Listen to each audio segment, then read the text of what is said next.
পায়ে দাঁড়াইতে হবে, আমার এখন কাম কাজ করে খাইতে হবে। আর আমার নিজের পায়ে না দাঁড়ানো পর্যন্ত আমার কেউ আমার পাশে থাকবে না, টাকা থাকলে সবাই পাশে থাকবে।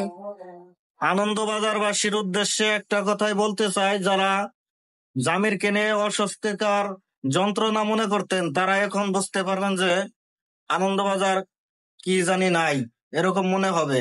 কারণ জামির এখন চলে আসছে টাঙ্গাইল, আমার কাছে থাকে, ও চাইতেছে নিজের পায়ে দাঁড়াবে, প্রতিষ্ঠিত হবে।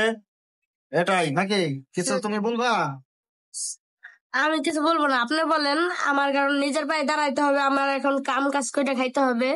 আর আমার নিজের পায়ে না দাঁড়ানো পর্যন্ত আমার কেউ আমার পাশে থাকবে না, টাকা থাকলে সবাই পাশে থাকবে। এই যে সুন্দর কথা কইছে কিন্তু জামির।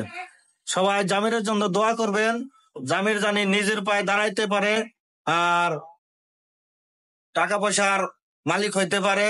এই জন্য কাজ শিখতে চলে আইছে আমার কাছে, আজ 5-7 দিন হয়েছে। এই যে আমার কাছে চলে আইছে, এখন মনে হইতেছে টিকে যাবে, তাই তো?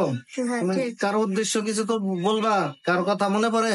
না, আমার কারণ হ্যাঁ, এই যে এই চুল রাখছে দেখেন না, তাই সবাই ওর জন্য দোয়া করবেন, ও জানি নিজের পায়ে দাঁড়াইতে পারে, সুন্দরভাবে ভদ্রভাবে চলতে পারে, এটাই সবার কাছে দোয়া চাই।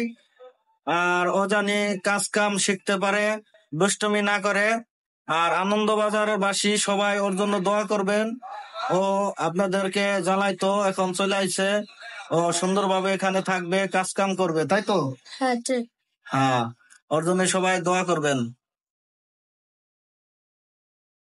আর আমাদের পেজটাকে ফলো করে দিবেন, যার সামনে যায় আমাদের পেজটাকে ফলো করে দিবেন। এটাই, ধন্যবাদ। সবাই ভালো থাকবেন, সুস্থ থাকবেন, আমাদের জন্য দোয়া করবেন, ইনশাআল্লাহ।